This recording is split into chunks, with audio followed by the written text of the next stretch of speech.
지금까지는. 대표님, 연합뉴스 조다원입니다. 당선 먼저 축하드리고요.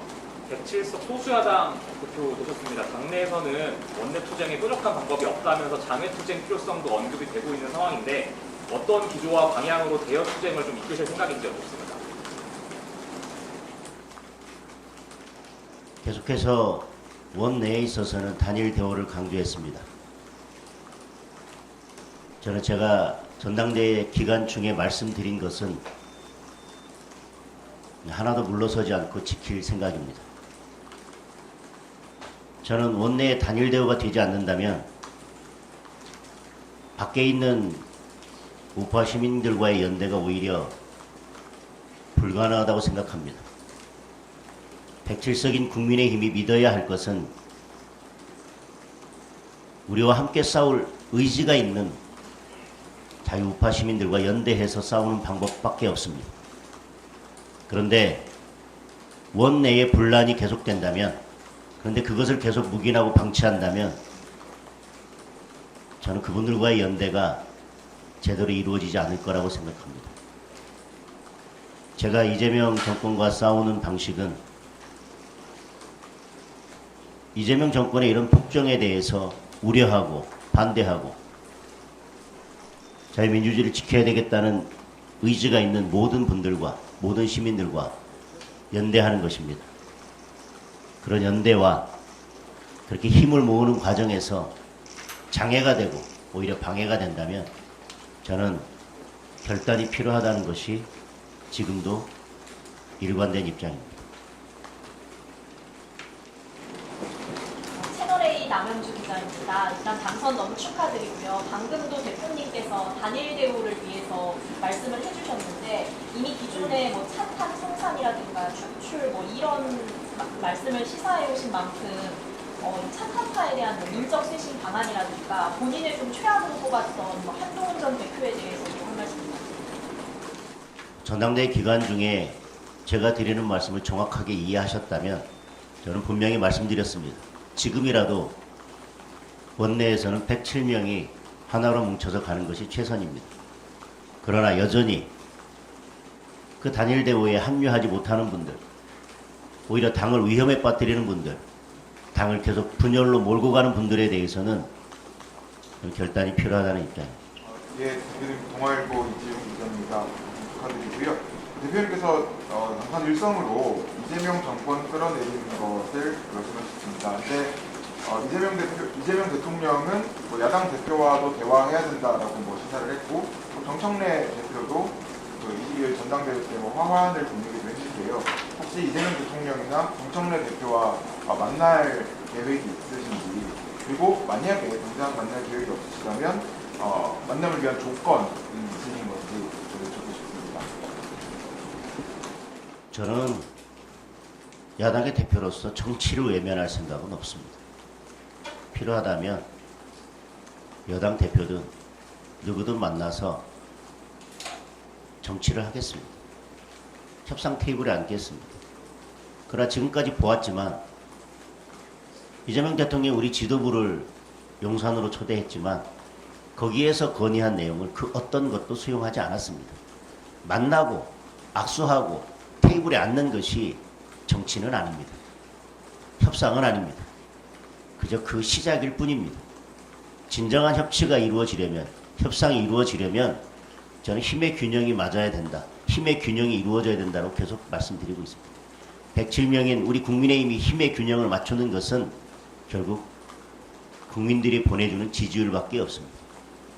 우리가 야당의 역할을 제대로 해서 우리 국민의힘의 지지율을 끌어올리고, 그리고 여당과 이재명 정부의 지지율이 내려갈 때, 그래서 어느 지점에선가 힘의 균형을 이룰 때에야 저는 진정한 협치가 가능하다고 생각합니다.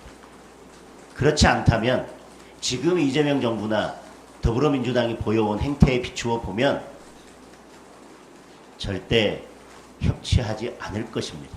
지금도 숫자를 가지고 장기적으로 대한민국을 망가뜨릴 법들을 계속 통과시키고 있지 않습니까?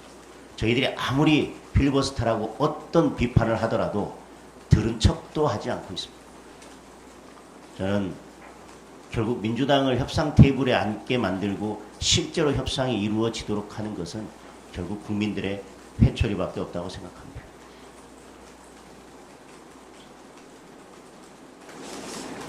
한겨레 김광준입니다. 먼저 당선 축하드립니다.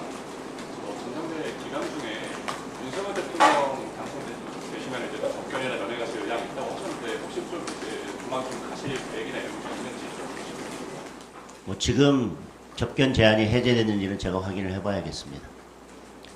아까 말씀드린 것처럼 왜 접견을 하겠다고 말씀드렸는지 이미 언론에서 여러 차례 그 이유에 대해서는 말씀을 드렸습니다. 그리고 처음 말씀드린 것처럼 저는 전당대회 기간 중에 제가 당원들과 국민들께 약속드렸던 것은 특별한 사정의 변화가 생겨서 그것을 지킬 수 없는 상황이 아니라면 저는 지키도록 하겠습니다.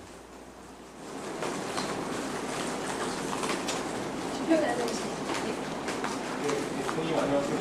경향신문의 박광현 기자라고 합니다. 아까 말씀 중에 찬탄파 부분에 대한 결단을 말씀하셨는데요. 출당이나 당원권 정지 같은 징계를 추진할 계획이신지 궁금하고요. 전한길 씨가 전당대회 활동 연설에서 소란 피우는 것이 좀 논란이 있고 경징계까지 받았는데 징계를 어떤 취소를 추진할 생각도 있으신지 궁금하고 마지막으로 전한길 씨한테 김영진 최고위원 같은 주요 당직이나 당의 역할 같은 것을 부여할 생각이 있으신지 질문을 여러 개를 하시니까 제가 메모를 하지 않아서.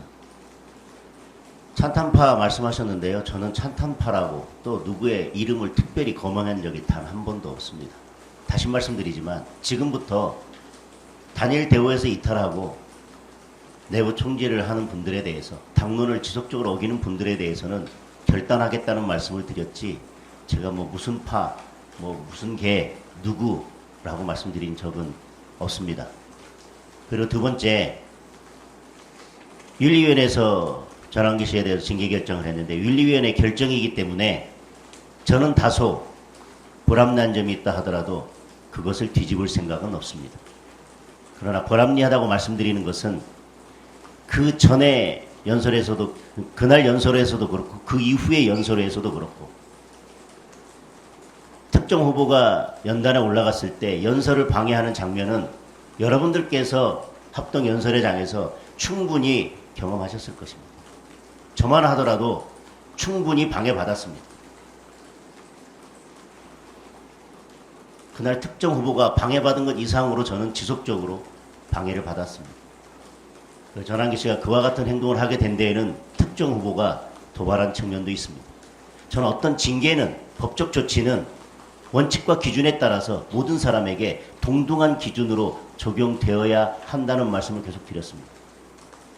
만약에 그것이 잘못된 것이라고 해서 윤리위원회에서 징계를 하려면 그날 같은 행동을 했던 그 이후에도 같은 행동을 했던 모든 사람들에게 그리고 그것을 유발한 책임이 있는 사람에게도 동등한 정도의 징계가 이루어져야 된다는 말씀을 드리겠습니다.